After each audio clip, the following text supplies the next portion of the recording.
muž toho loňského pořadí, Dani Martinez, nemá skvělý vstup do letošní sezóny ani do letošního Gira. Tak už teď vypadává z toho balíku. Egan Bernal tam má hodně bolestivý výraz ve tváři. Náklon té hlavy vždycky naznačuje, že Egan Bernal je trochu na hraně. Dani Martinez tam nechal hodně sil v úvodu té etapy. Tam tedy s Rogličem zůstává Giulio Pellizzari, obě finského ročníku.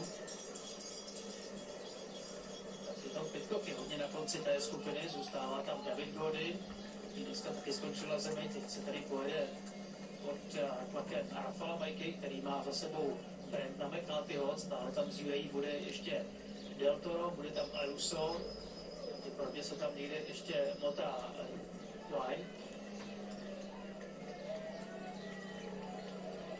Tady nevidím teďka. Kevin Arensman se také drží zatím statečně, stejně tak Derek G.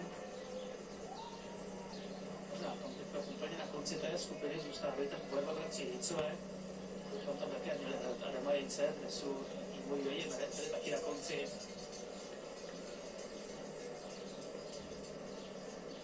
Že Fortunáta, David Gody začíná chytat první mezeru.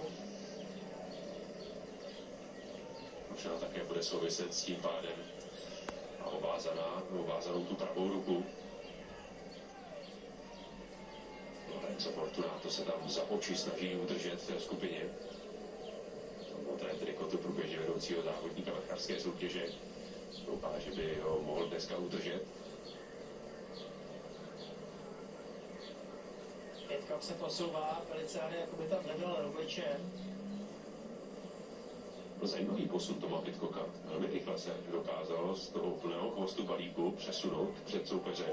Využil k tomu takový krátký rovinatý profil. Když si ostatní potřebovali na chviličku svěcit nohy, no naopak který toho využil, aby se posunul dopředu. Hodně prořídlá je ta skupinka. Stále skvěle Matthias Vacek. Má za sebou Giulia Cicconiho, teď stále Rafal Majka z čela.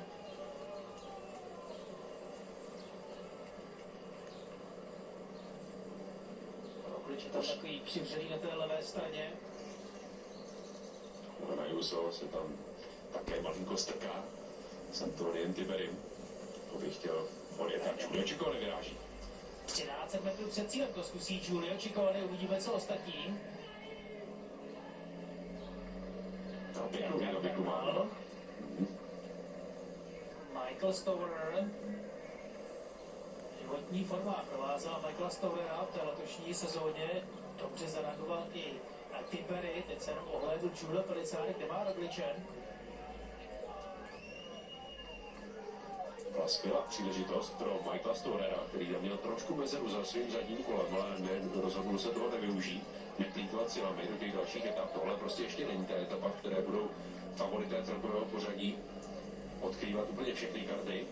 Giulio Ciccone tento v sobě ale neudrží. A zkusil to podruhé, znovu zakroutil hlavou, tady zůstává Pidcock, Yates a Arensman. Pidcock nepůsobí úplně svěže a stále je tam výtečně Matthias Vacek.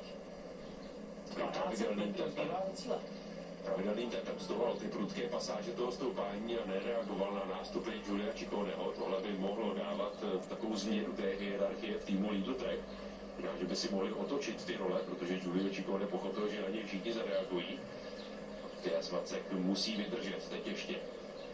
150 metrů před cílem se ta silnice skloní a už je to po rovině. Tam by mohl projevit tu svoji rychlost a dynamiku v nohách. A taky si všimněme toho větru, pokud je to opravdu protivětrák, že jo, tak ty útoky z té další vzdálenosti prostě nebudou úspěšné. To by hrálo do karet Matthiasovi. Arensman teď překrývá Egana Bernala.